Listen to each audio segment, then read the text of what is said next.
Today we're going back to playing the dating sim that I'm not playing the dating route on.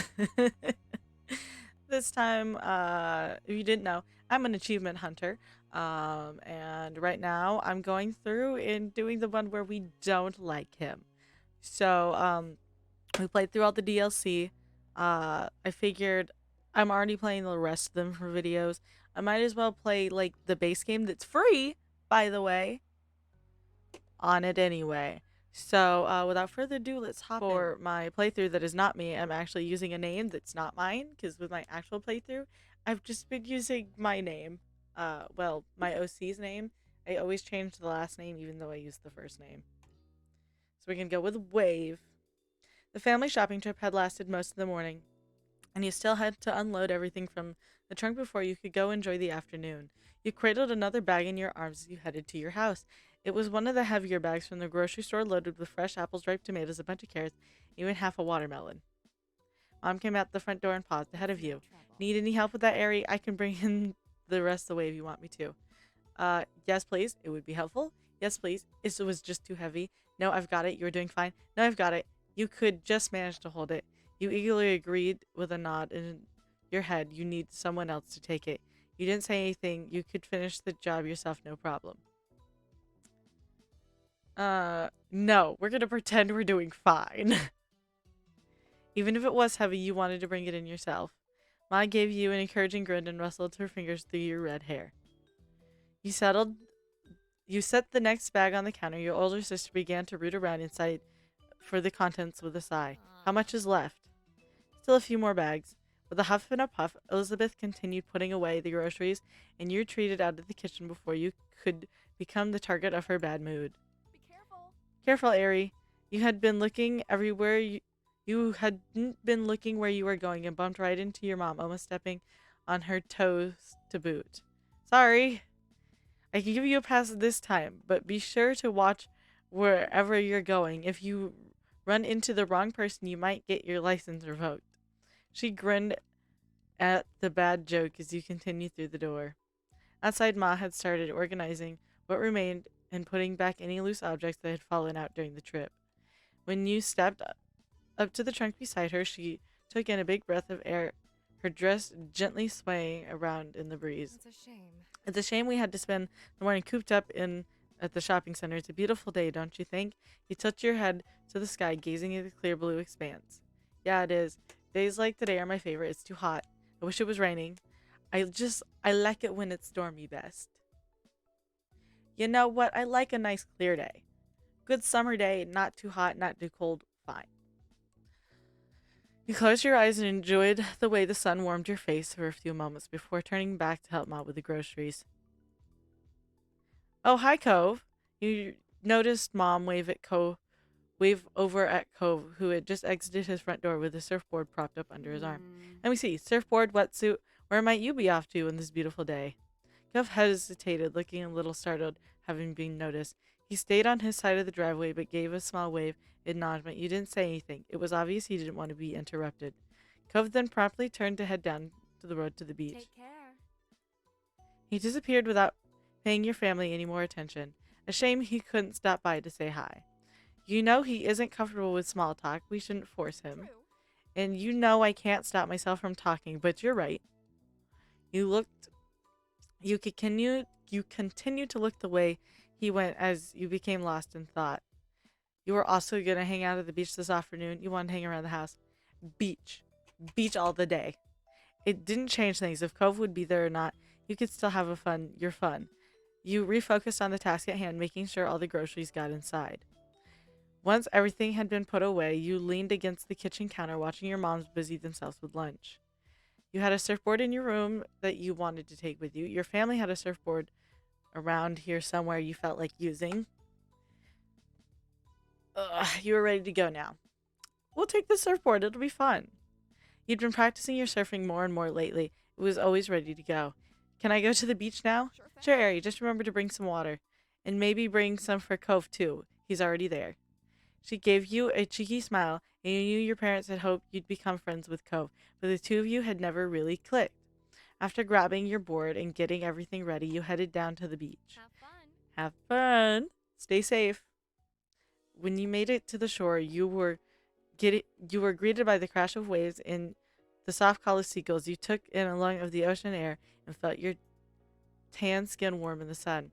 You noticed a small setup nearby with a towel, some sunscreen, and a bottle of water. It must be Cove's. You looking out at the momentarily calm surface of the sea, you caught a glimpse of Cove balanced on his board, surrounded by the gleam sunlight dancing water. You were excited to get there. You wondered if Cove was up for a little competition. You chose a spot away from Cove. Let's see if he's up for a little competition. Neither of you were professional by any means, but some friendly competition never hurt anyone. With your board under your arm, you headed down to the water and called out to him. Watched the way his wet hair spun around face when he turned. He began to paddle into the ocean. The water was cool and parted beneath your cut fingers. A fish darted away, alarmed by your splashing. You soon arrived at the point far enough out to catch some waves. Oh, hey. You smiled and finished getting your surfboard properly. You seemed to be having fun.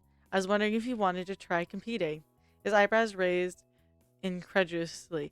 It wasn't as though this was the only spot and you genuinely didn't want to hang out with him just 'cause. What for? For fun? So I can beat you? Why not? I'm bored. We don't have to if you don't want. See who's better. For funsies. Cove hummed and sized you up.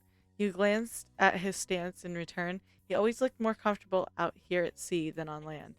I don't mind, I guess. Let's go for it. You took a deep breath and prepared yourself for the challenge to come. You were happy that Cove agreed. You started by outlining the rules of the competition, but it was a casual, informal deal. Sometimes you caught waves, while other times you showed off by doing different tricks. The weather was perfect, the right amount of heat to balance out the chill of the waves. Occasionally, you'd glimpse something in the clear ocean, another fish, a piece of seaweed, or at one point something that looked like a wooden clothespin floating there. Cove, as a surfer, was graceful as a professional dancer on a stage, his brows forward in concentration, and yet his effortless smile never wavered. However, you tried to keep your focus on the feel of the waves and your balance on your board. He complimented you mildly after you tackled a big wave. You were awesome at surfing. You're pretty good at competing. You only fell off your board once, which wasn't bad. You didn't do well, honestly. We're great. We live by the beach. We have to be good at the water things. You never misjudged a wave. It wasn't always easy to pop up, but after a few trial runs of whitewater takeoffs, you'd been in the zone. This was a good test for all the practice you'd put in. Cove was still a real opponent, never failing to meet a challenge when you both were in it. Soon enough, the competition was over. As well as you had done, you had to conclude Cove was the winner this time. Still, you'd done your best to make a close call. There was a fair chance you'd win if you did it again. The setting sun was visible in the horizon. Every time you would look away, it sunk a little lower. The beach was darkening, still pleasantly warm. You knew you should get out of the water before it was completely dark in the sea. You rode one last wave to get back to the beach. There you picked up your surfboard and gave it a quick once-over. After reaching the shore again, you glanced back at the ocean. The waves seemed calmer.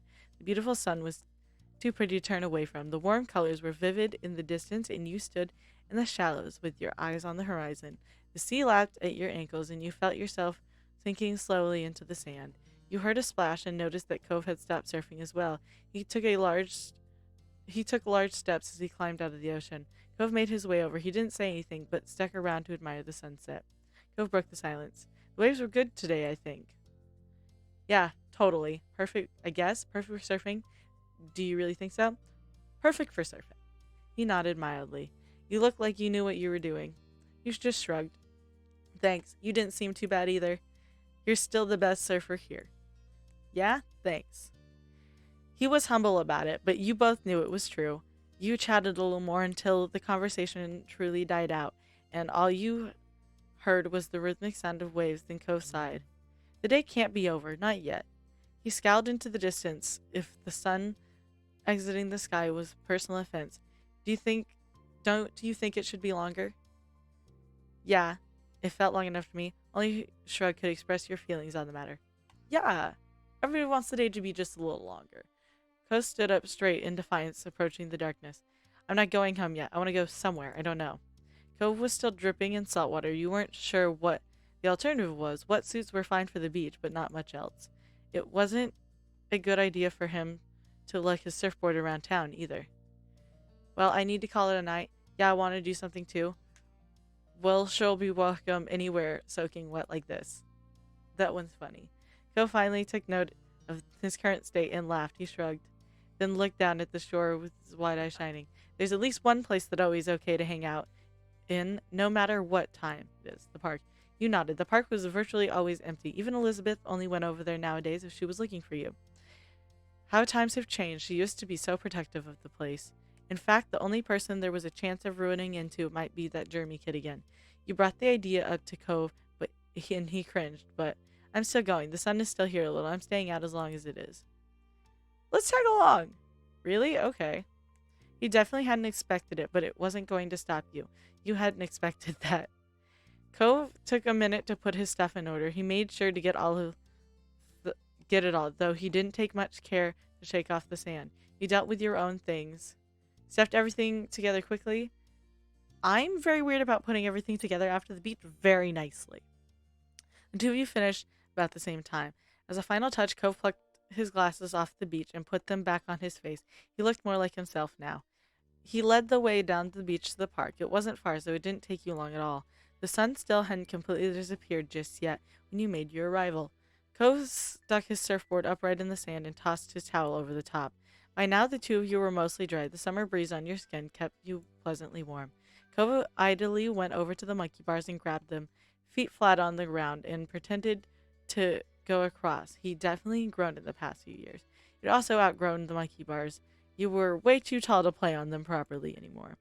When he got to a bar in the middle, Cove pulled himself up and then sat on the top bars. His leg dangled off the side of the bar he perched on. You joined Tom in the monkey bars? Let's stand nearby. You leaned against the frame of the swing. You were close enough to hear Cove clearly, but far enough away you wouldn't hurt your neck from looking up at him. Guess what? He smiled broadly and raised an eyebrow. He's not here. Right, it was true. There wasn't a single sign of Jeremy. Looks like it was just going to be the two of you tonight. Cove hung his head and growled dramatically. Your eyes widened when he whipped his head back up. No way. I can't believe how dumb my parents are for forcing me to come to this stupid place. You were taken aback, blinking for a second, then you realized he was quoting Jeremy. Haha, don't scare me like that. One Jeremy is enough. That's not really nice. Funny, but not nice. You don't have to tease him. Oh, my parents don't know anything. Let's play along. Let's humor this man. Cove chuckled back at you, amused. You looked around the old park. The streets you knew were like the back of your hand. The beach, these were your stopping grounds. Reading is terrible, apparently.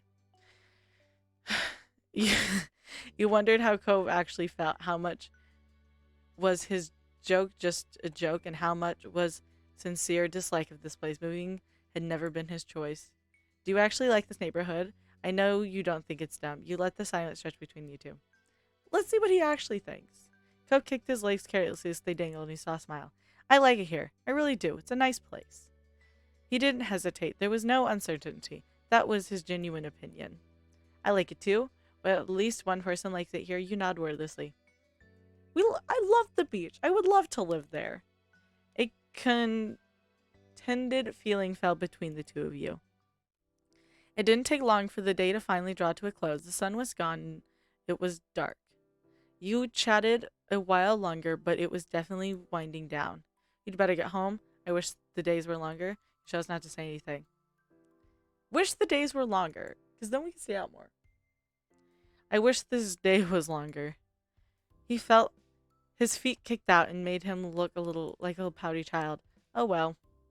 Joe sighed, and it was time to go home. He hopped down from the monkey bars with a thump, then his feet hit the ground. He wandered over to Cove and made sure you had everything you had brought with you. Cove grabbed his surfboard and threw his towel around his neck. With his water bottle in hand, he was ready. You both began your trek up the road. It was quiet night, and you didn't run into anyone else. In what felt like no time at all, you had reached your street. As you walked, Cove smiled to himself. It was a soft expression, and you couldn't help but wonder what put it there. Hey, don't keep all that thinking to yourself. I just remember when we were younger, I used to be such a big deal to come home after dark. You could indeed recall, if you'd gotten sandy, your parents would have something to say. If you got wet, your parents would have more to say. And if you came home after dark, well, your moms and dads had better have said it was okay beforehand. You used to need permission for everything. That small comment had made he made exposed just how much freedom you really had this summer. Cove looked up into the sky and smiled, a smile still on his face as the two of you walked side by side reminiscing. When you came into your house, you turned to each other. Bye. Bye. It was nice seeing you. This is definitely an interesting experience. Yep. Thanks for the awesome day. Let's let's be a little we gotta be nice to this guy. He's our neighbor. Cove waved at you. Both turned Cove waved and you both turned around to your respective houses. It was a pleasant end to the outing, you thought. Man, it feels they all feel so much shorter when you're not doing the dating route. As weird as that sounds. But it definitely is much shorter without um the dating route because I've played the dating route and there was a lot of dialogue that you just didn't see. And if you want to see the dating route, you should get this game for yourself and play it. It's free. The only thing you have to pay for is the DLC. And I'm showing you the non dating route because I'm achievement hunting. And on my own private playthrough, I am doing the dating, the romance. But I want to get through this first. Um, so that I can use my genuine reactions and not just be reading things like I already know what's happening, like I did for this. So I hope you enjoyed, and if you did, remember to hit like and subscribe to see more, because I will continue to play this until it is done. I hope you had a great day, and I'll see y'all next time. Bye bye.